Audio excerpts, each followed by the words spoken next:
Good morning mga bay, panibagong araw, panibago na namang matutunan ninyo mula kay Chef Uncle Ben. Kaya ngayon, yan, marami kaming delivery na tupa ngayon. So, mamili lang tayo yung malaman.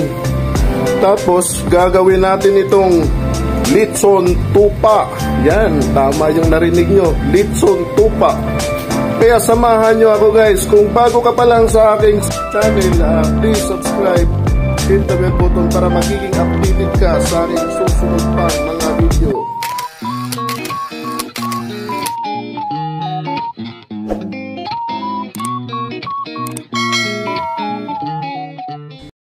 Ayan, ito po yung ating mga sangkap sa paggawa ng ating litson tupa mga kaibigan. Kaya kung gusto nyong matutunan ito, dapat isulat ninyo ito sa papel at para hindi po kayo mahirapan.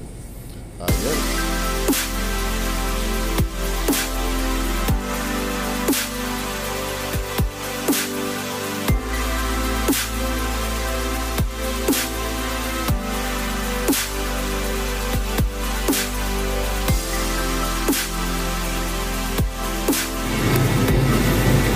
Ayan, yung tupa natin, tatanggalan lang natin ang balat. Pagkatapos, gagawa tayo ng marination para i-rub natin sa buong parte ng lamb natin para manuot yung lasa. Siguro mga 3 o 4 na oras na nakamarinate yung ating pang litson tupa. Pwede na yon, pwede na lutuin. So iluluto lang natin sa oven for 2.5 to 3 hours. So depende po sa lakas ng inyong oven. Kaya sa mga nagtatanong saan nabili namin yung mga tupa namin, nakuha namin to kay Lisas. So hindi po ito sponsor kay Lisas, kundi binibili namin yun. Pero eto, may binigay si Lisa sa akin, kaya shout out Lisas, thank you sa binigay niyo. Kaya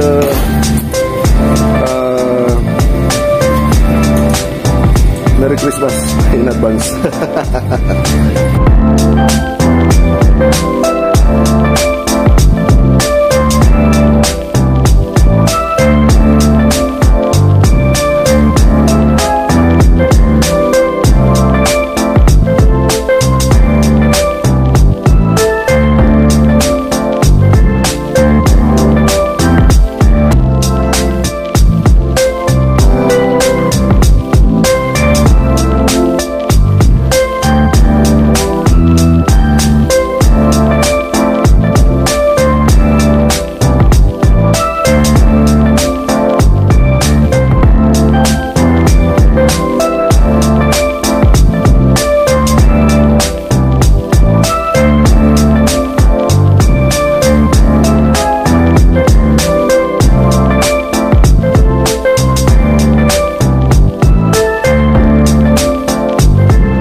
Ayan, handa na po yung ating lamb at nakahalo na ngayon yung ating panimpla. So gagawin natin, ilalagay lang natin ito sa ating blender.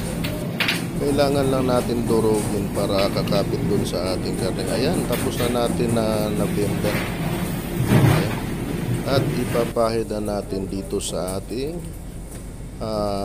tupa.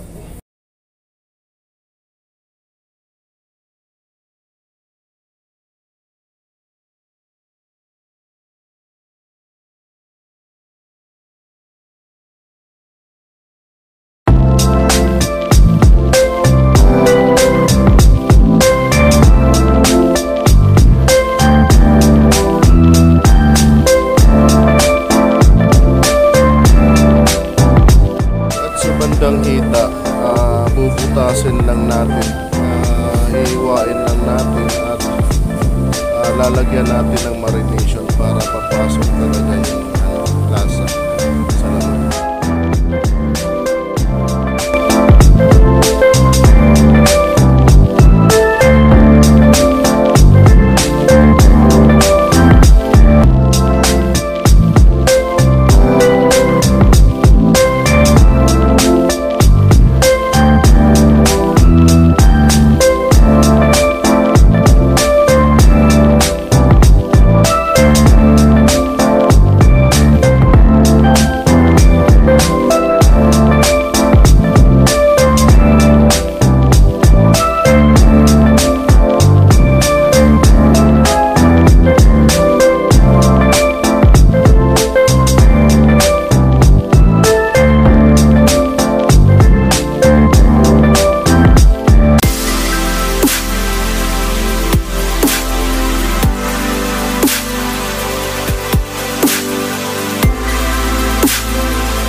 Ayan, dalawa po yung ating gagawing litson tupa ngayon guys. Ayan. After 3 hours siguro nakamarinate, lulutuin na natin. At lumipas na yung 3 oras. Ayan.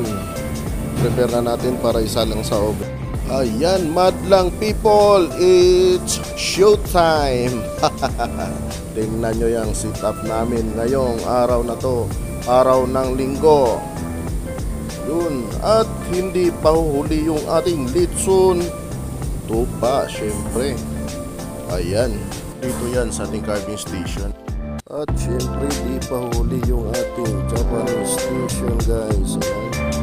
At shout out dito kay Chef Big, Chef Bini, Chef Bertan at Chef Angelis. At ang ating Asian station. Ayan.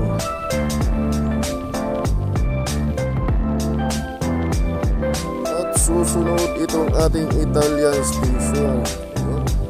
Hindi rin pa huli yung ating Italian station. Ayan. At ipasisilip din natin syempre ang ating cold station.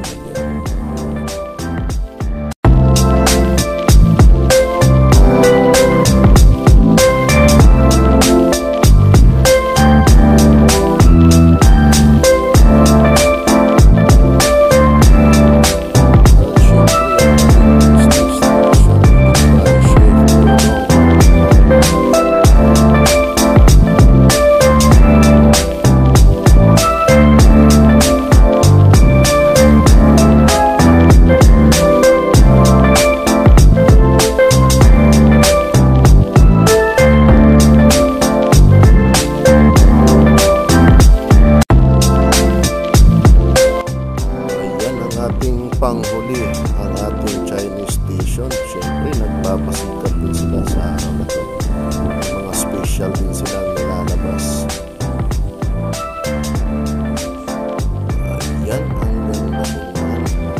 At yun ang kaganapan sa araw na to, araw ng linggo. Kaya peace out mga kapatid.